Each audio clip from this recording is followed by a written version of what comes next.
दो दो दो प्रकार के पुत्र है भारत के। एक विदेशी ब्राह्मण है और जिनके अंदर विदेशीपन है। विदेशीपन एक नया शब्द तैयार कर रहा हूं मैं, नया शब्द भाषा के आधार नया है। ब्राह्मणों में एक ब्राह्मण है और दूसरा ब्राह्मणों में एक विदेशीपन है। वो विदेशीपन कैसे आता है, उनको अंदर से मालूम है हम विदेशी है, बाहर बोल नहीं सकते, ये उनकी कमी है, समस्या है, खतरा है, मगर उनको मालूम है विदेशी है। इसी के तहत उन्होंने 1929 तक कांग्रेस के अधीन रेजोल्यूशन तक पास नहीं किया था आजादी का कि देश को आजाद करो। आजादी का आंदोलन चला रहे थे 1885 से, ऐसा हमको पढ़ाते, मगर 1885 से लेकर 1929 तक कागज में आजादी का प्रस्ताव ही पारित नहीं किया। गेड़ाम समझ में आ रहा है क्या? बहुत खास बात बता रहा हूं।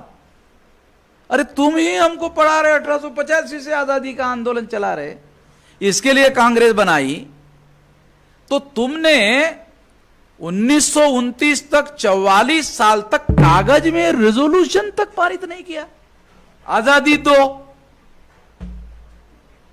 तुम कह रहे हो आजादी का आंदोलन हम चला रहे हैं, मगर आजादी का रेजोल्यूशन तक पारित नहीं किया कागज में। तो बेवजह ऐसा नहीं कर रहे थे, बहुत बड़ी वजह थी। वो अंग्रेजों को कहते थे, ब्राह्मण, सारे डॉक्यूमेंट्री एविडेंस है, क्या कहते थे? तुम विदेशी हो, हम भी विदेशी है, तुम विदेशी हो, हम भी विदेशी है, तुम राजा रहो, तो राजा तुम्हारा है ही है, तुम शासक रहो, हमें ऐतराज नहीं है।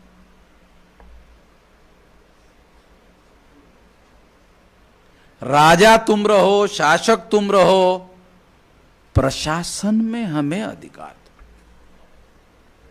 इंडियन एडमिनिस्ट्रेटिव सर्विस बनाओ, नालायकों को मत दो, परीक्षा लो। चलो इधर मत लो, बॉम्बे में मत लो, दिल्ली में मत लो, लंदन में लो, वहां परीक्षा लो।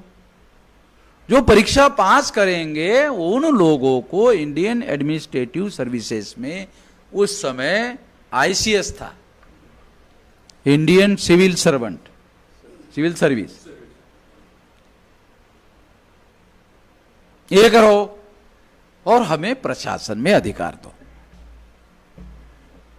अंग्रेज तो इसी के मास्टर थे, बहुत होशियार लोग थे। उनको लगा अरे हम साला राजा रहेगा इंग्लैंड में, उसका तो कोई मीनिंग है नहीं, या प्रैक्टिकल में है।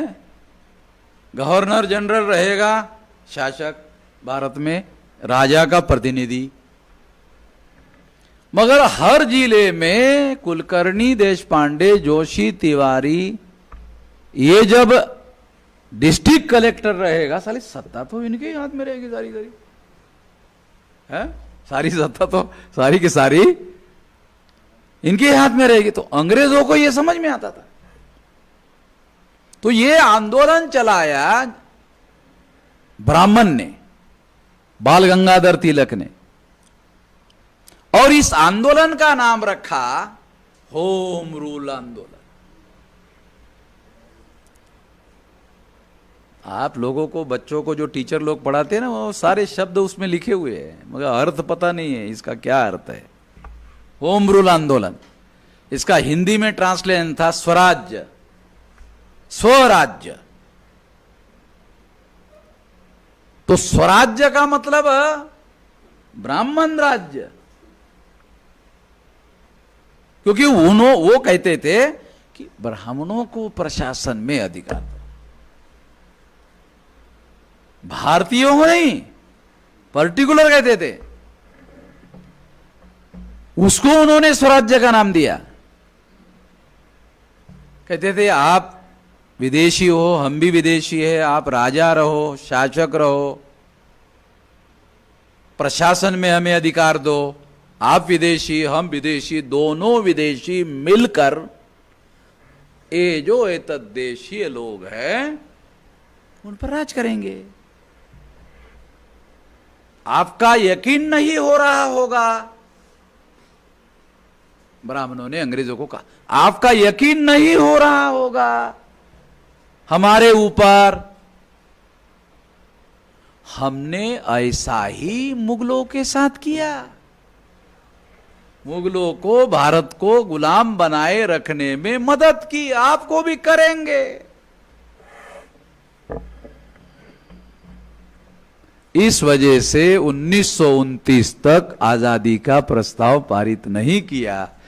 जब अंग्रेजों ने प्रशासन में भी ब्राह्मणों के अधिकार मानने के लिए राजी नहीं थे।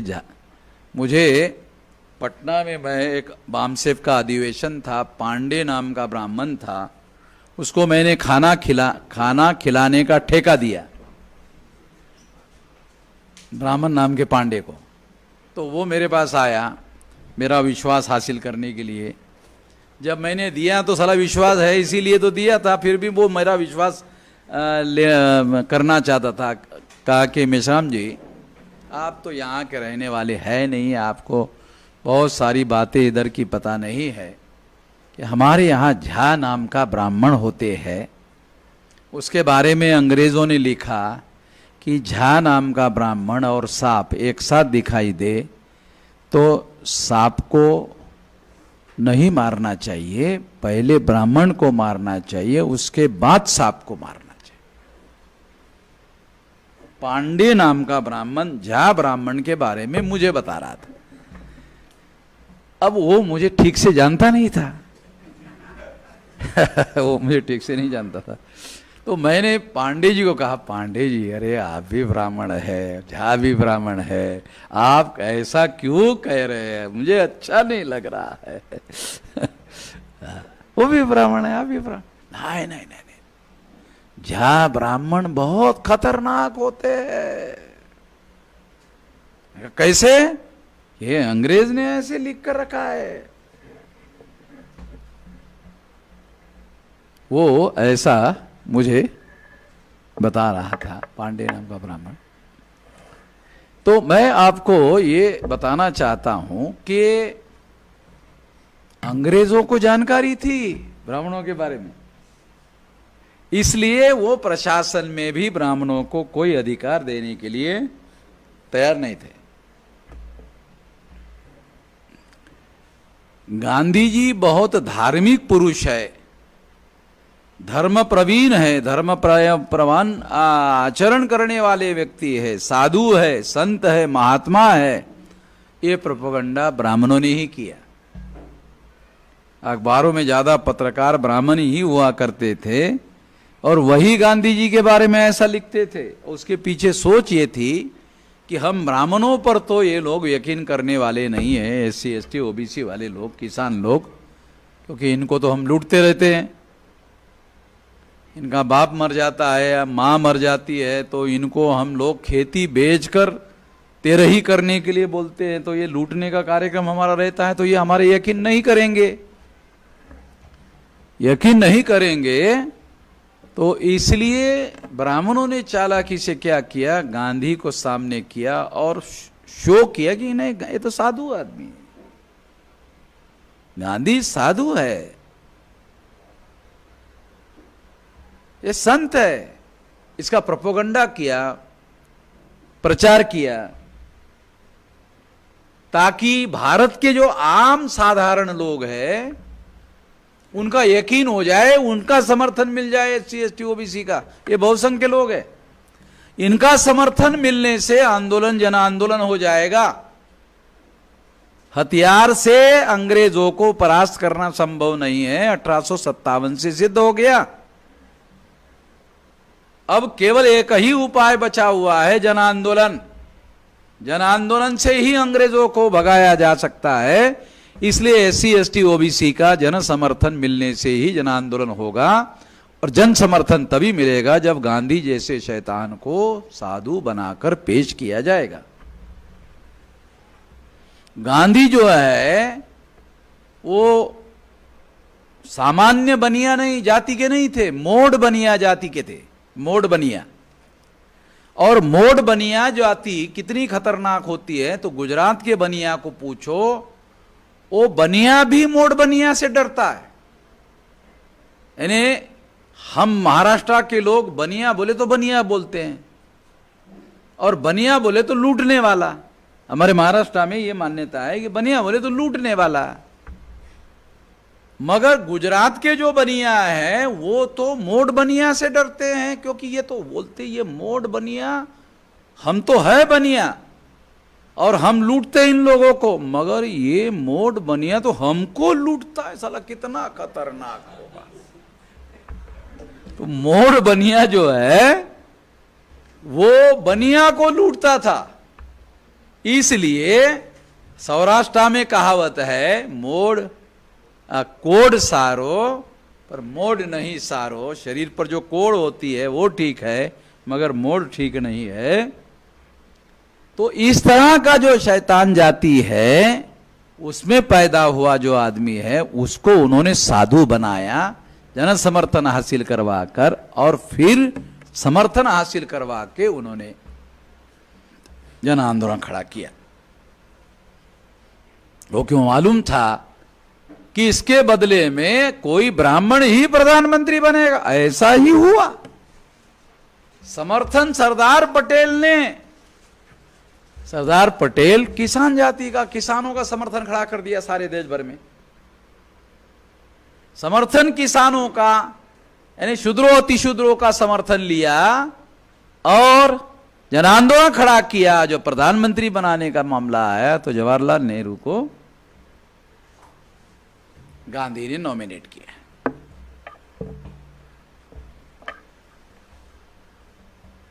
ये धोखा जो है, बैरिस्टर गांधी ने बैरिस्टर वल्लभ भाई पटेल को धोखा किया,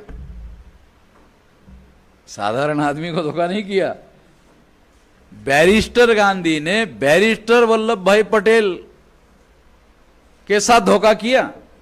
तो आप अंदाजा लगा सकते हो कि ये जो कोड सारो और मोड़ नहीं सारो, ये बात दिखाई देती है।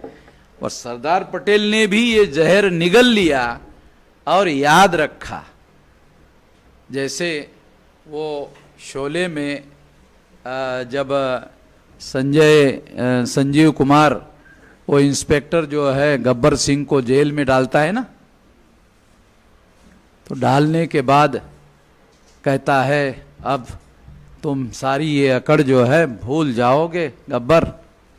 तो गब्बर कहता है याद रखूंगा, तुम्हें याद रखूंगा ठाकुर।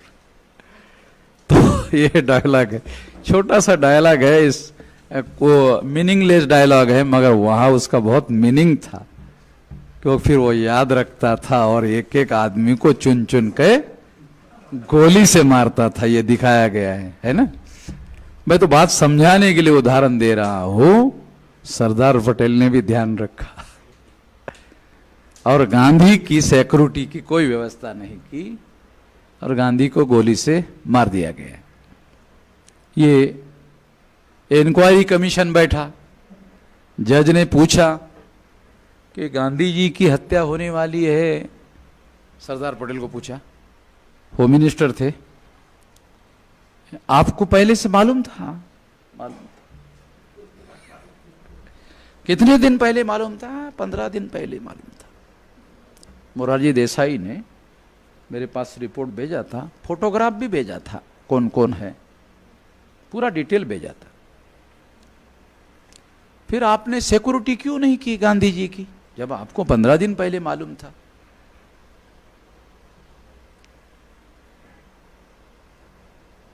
सवाल पूछा कि आपने सिक्योरिटी क्यों नहीं की? तो सरदार पटेल ने कोई जवाब नहीं दिया, नो आंसर। ये सवाल है उसका। जज ने पूछा क्यों नहीं की, नो आंसर। तो वो क्रिमिनल लॉयर थे, एक्सपर्ट लॉयर थे, बैरिस्टर थे, वो जानते थे कि अगर कोई भी डिफेंस करने के लिए जवाब दूंगा तो क्रॉस एग्जामिनेशन में झूठा साबित हो जाएगा। तो इसलिए नो आंसर। अब वो कोई शेड्यूल कास्ट का, शेड्यूल ट्राइब का, बैकवर्ड क्लास का अरेस्ट किया हुआ आदमी तो नहीं था कि 4 डंडे पुलिस चौकी में लगाया जाए और उनके मुंह से निकलवाया जाए। वो तो पुलिस विभाग का ही ऑल इंडिया का हेड था, उसको तो 4 डंडे नहीं लगाए जा सकते ना सरदार पटेल को। तो इस तरह से गांधी जी का राम नाम सत्य हुआ, याद रखूंगा। जैसे गब्बर सिंह ने कहा था, याद रखूंगा ठाकुर, याद रखूंगा।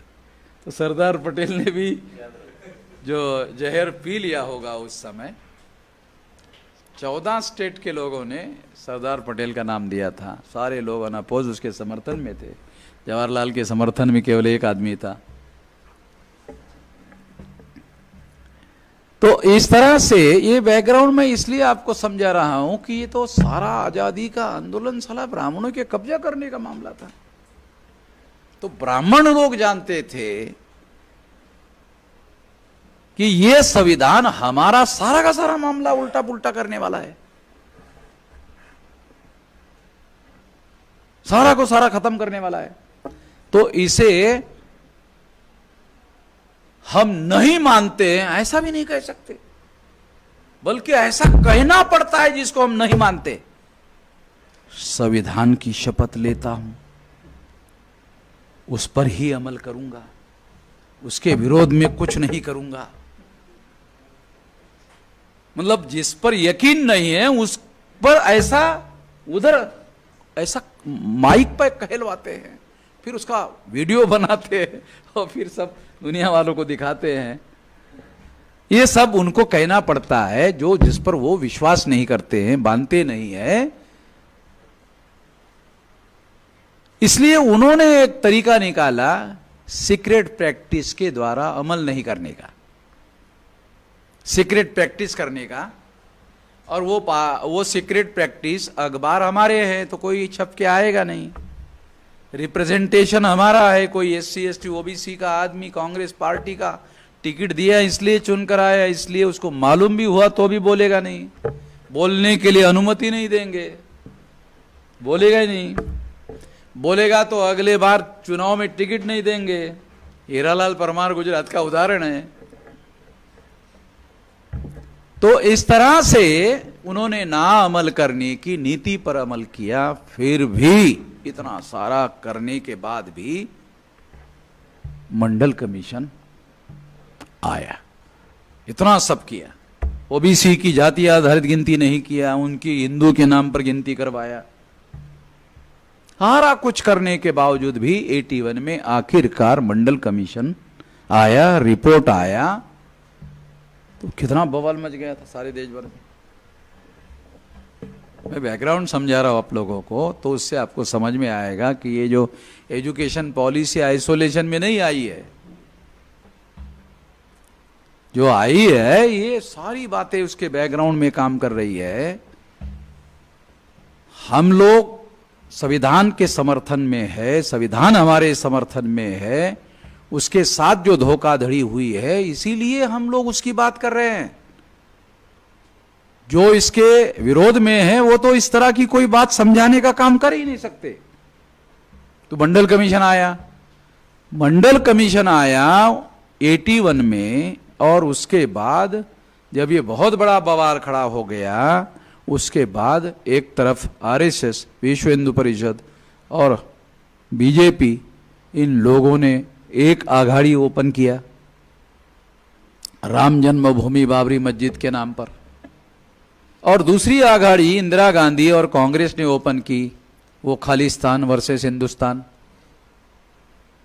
ये रणनीति बनाई ताकि हिंदुस्तान कांग्रेस के समर्थन में खड़ा हो जाए, खालिस्तान अगर सारे 100% पंजाबी अगर उसके समर्थन में खड़े भी हो जाते, अगर खड़े भी हो जाते हैं तो भी 13 मेंबर पार्लियामेंट है, 530 सीटों पर फिर कांग्रेस का कब्जा हो जाएगा,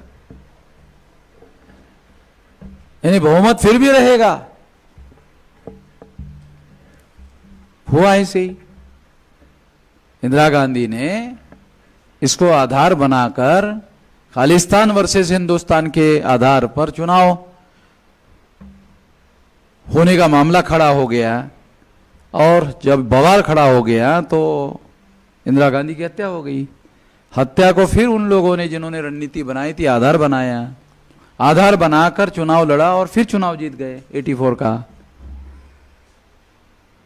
दूसरी तरफ जो बैकवर्ड क्लासेस के लोग जाग रहे हैं, इकट्ठा हो रहे हैं, संगठित हो रहे हैं, और शेड्यूल कास्ट और शेड्यूल ट्राइब के लोग जो है, उसमें बहुत अहम बात मैं आपको बताता हूं, क्योंकि ये भी हम लोगों ने रिकॉर्ड करके रखी हुई सारी बातें हैं। एक आशीराम जी बताया करते थे, दिल्ली में चौधरी ब्रह्म प्रकाश थे, उन्होंने मोर्चा निकाला मंडल कमीशन के समर्थन में। उसमें नारा लगाया जा रहा था, चौधरी ब्रह्म प्रकाश जी नारा लगवा रहे थे लोगों को, पिछड़े वर्ग का नारा है 90 भाग हमारा है, यानी देश का 90 भाग जो है वो हमारा है, वो नारा लगवाते थे दिल्ली में। तो एक पत्रकार था, उन्होंने नारा लगाने वाले लोगों की गिनती किया तो वो संख्या में 90 नहीं थे, वो संख्या में 90 नहीं थे। तो कार्यक्रम होने के बाद चौधरी ब्रह्म प्रकाश को पत्रकार ने पूछा, चौधरी साहब नारा तो बहुत बढ़िया लग रहा था। कहा कौन सा? क्या पिछड़े वर्ग का नारा है 90 भाग हमारा है, नारा तो बहुत बढ़िया लग रहा था, मगर वो लोग संख्या में 90 नहीं थे चौधरी साहब। तो चौधरी साहब भी एक चीफ मिनिस्टर थे दिल्ली के, तो उन्होंने उसका जवाब दिया, अरे वो 90 कैसे हो सकते हैं, वो राम मंदिर बनाने के लिए ना गए उधर,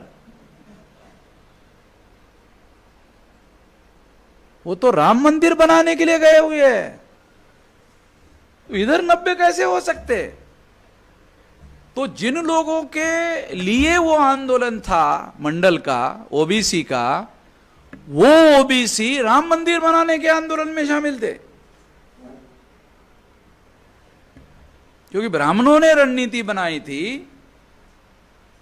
कि हम ब्राह्मण जब आपस में मिलते हैं तो अभिवादन में नमस्कार, नमस्कार पांडे जी, तो पांडे जी कहता है नमस्कार तिवारी जी, कोई नहीं कहता राम राम पांडे जी, तो तिवारी कहता राम राम तिवारी जी। कभी कोई ब्राह्मण राम राम नहीं करता, अभी भी नमस्कार। तो नमस्कार करने वाले ब्राह्मणों ने सोचा, अरे राम राम कौन करते भाई, तो बैकवर्ड के ही लोग ना करते हैं। इसका भी इतिहास हमने निकाला ढूंढ के, बहुत फंडामेंटल इतिहास है। महाराष्ट्र में भी लोग राम राम नहीं बोलते थे,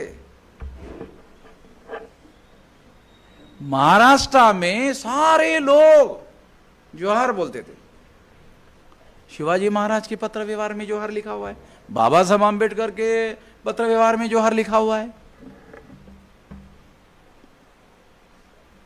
हो सकता है वोडकर के पत्र व्यवहार में भी जोहार हो, क्योंकि वो जोहार ही लिखे जाता था और जोहार ही बोलते थे। ये ब्राह्मणों ने पहल करके ये जोहार खत्म करवा के राम राम कहलवाना शुरू किया। जब रामदास, समर्थ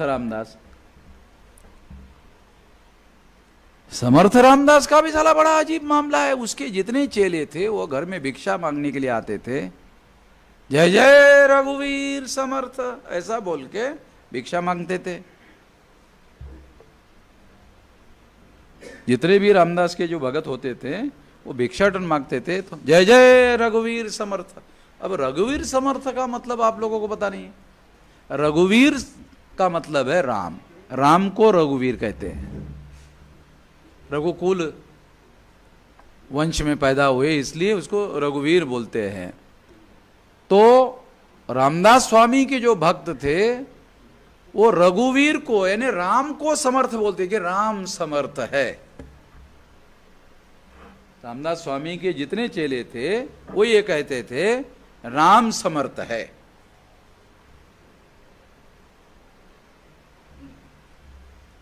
और महाराष्ट्र के जो ब्राह्मण हैं, रामदास और उसके चेले राम को समर्थ बोलते थे, और महाराष्ट्र के ब्राह्मण रामदास स्वामी को ही समर्थ रामदास बोलते थे। तो वो एक अभियान चलाया गया था महाराष्ट्र में, उसके तहत महाराष्ट्र में बहुजन समाज के लोगों को राम राम कहने का प्रचलन शुरू हुआ। ब्राह्मणों में अब भी राम राम कहने का प्रचलन नहीं है। तो ब्राह्मणों ने ये सोचा कि राम राम तो हम करते नहीं है, हम तो नमस्कार करने वाले लोग हैं, राम राम करने वाले लोग तो ये बैकवर्ड लोग हैं। तो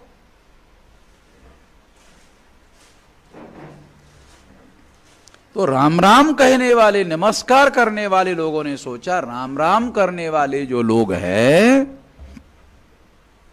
उनका अगर राम नाम सत्य करना है तो राम का नाम लेकर ही राम नाम सत्य किया जा सकता है।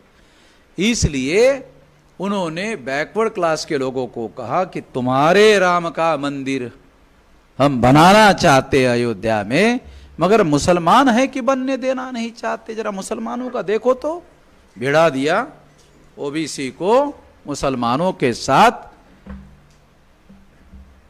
और ओबीसी के लोग मंडल भूल गए। मैं जब मराठवाड़ा में